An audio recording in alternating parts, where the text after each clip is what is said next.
Hello again, YouTube. This is the Truth Man giving you the truth. We talking about all the dating and relationship stuff today because Friday and Saturday we're not going to get into it as much, and we're going to get back into the Isaiah 4:1 series today.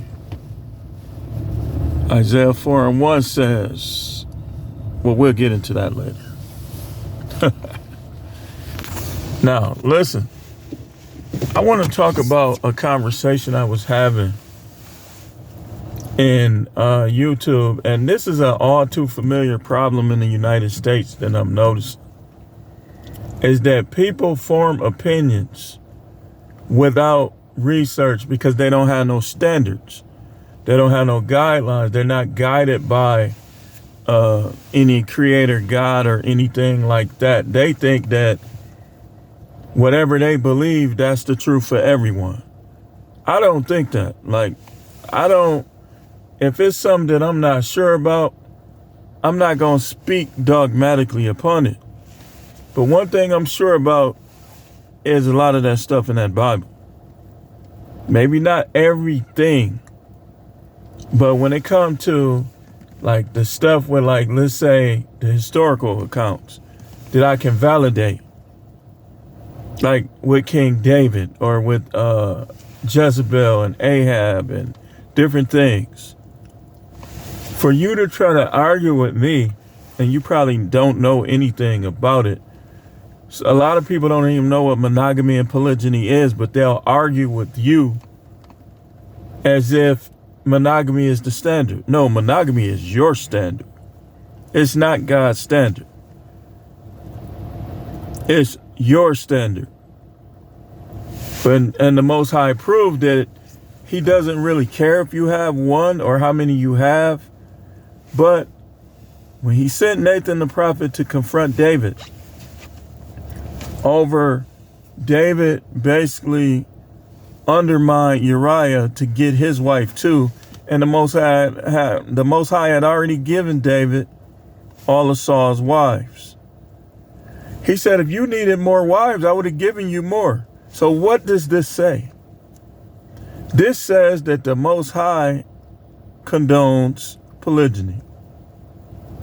This says that if a man chooses to take upon himself multiple wives like King David did, like Jacob, whose name was later, y'all know the drill, then that means that either if I listen to you, see, this is how it works. If you know something from God and you choose to listen to a person, that's idolatry, and you just made that person God. He don't like that. He's going to send people to hell for that kind of thing. Idolaters shall have their part in the lake of fire. So people try to push their standards, what they find to be, and that's why I'm telling you, man, that job stuff, I really hope I never have to report to no job. Because people on jobs especially, whatever they condone, whatever they believe, they will literally hold grudges against you if you disagree. Whether they right or wrong, it don't matter. If you don't agree with them, they're going to hold grudges against you. Whatever they feel strongly about, if you don't agree with them, they're going to hold grudges against you. Even if you try to get away from around the subject, they'll poke and pry at you. And some people at jobs do that because they just want somebody to hate. It's the devil in them. So, on this video, I want to kind of explain to you, and I've done this before, what exactly polygyny is. What does the Bible teach? Because a lot of people, like I fell out with people, and I ain't even practiced it yet. It's just something that I know about, and people will hold that against you. But when you hold on to a truth, you can't really focus on what people think, man. You got to go by what is that truth, because that's what's going to make you free. If you trapped in a monogamous relationship and she not even doing her part, the reason why she there, and you know the truth about polygyny, why would you keep yourself in that? That's idolatry, because it's somebody's opinion that you fear. I know people watch my videos. I could care less, because can't none of them beat me in the argument about this. Dude comes on there, want to say my mentality is an L, all this other weird stuff, you know what I mean? But he don't even have a clue as to what monogamy or polygyny is. He just probably going by something that somebody in his family probably taught him. You can't learn everything from relatives and preachers, man. You gotta go and research these terms yourself. So what is polygyny? Polygyny is when a man has multiple wives and or concubines and is not monogamous. I made it simple for you. Monogamy is when you have one. Most people are hypocrites because they don't practice monogamy. They come into the relationship having already dealt with somebody else. But these same women, they be requiring that a guy only deals with them. Okay, did you only deal with him? So you telling me you ain't put your mouth on nobody, you ain't let nobody put their hand down your pants? Because all of that counts, by the way. You ain't nobody ever squeezed your butt? Ain't nobody ever dry humped you? Stop it, man. Most of these women is not coming into a relationship like that. But that's what they expect. They expect you to get all of whatever you're going to get from them, and whatever they don't give you, you go without. You go without. So like I said, we're going to get into a couple things dealing with dating today. You don't have to watch it all today. You can save some for tomorrow. But tomorrow and Saturday, we're going to get into some other things, because this is the All Subjects channel. So, can a woman divorce a man and marry another man? The answer is not while that first man is alive. No. And some people, oh, well, he got to be a believer. That's not for you to determine. That's why that's a slippery slope. Only the Most High knows whether or not that man is a believer. So while he's still alive, if you divorce him because you don't want to follow his leadership, every guy that gets with you is committing adultery. He's in adultery, and he's going to be judged. Whoremongers and adulterers, God will judge. So you think that you want to start over, you want something new. That ain't how it works. That ain't how it works.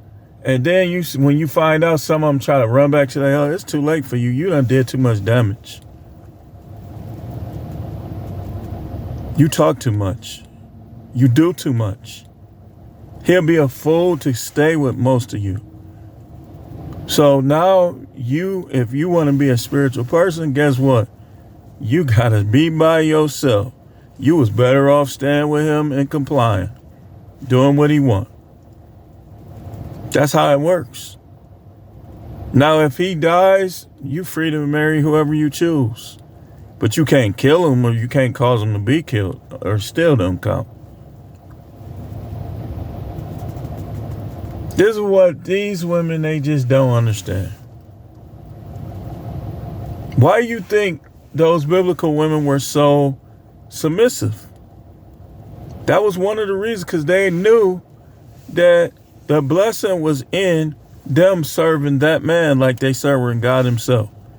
But see, y'all watch all these people on TV that don't even know what they talking about, and they evil. And y'all try to implement that into your relationships. Idolizing people. You love this dude more than your husband, and that dude ain't never raised a finger to help you. That's idolatry. That's how they are, though. And what they do now, they try to get clever now. What they do now is they want to pick and prod at the Bible because they want to prove the Bible to be unauthentic. So they can say, how do you know God required a woman to submit? It's common sense. Is a woman stronger than a man? You say some. Okay, let me ask you this then. Is a woman who acts like a woman and is feminine like a woman stronger than men? We ain't talking about women who want to be men. We're talking about women who are feminine, who are women. Okay. You couldn't answer that. So, monogamy again. Monogamy is optional. It's not the Bible's requirement. No preacher is under Apostle Paul. You're not establishing churches with Paul. That's the only place that you find somebody saying you only can have one wife.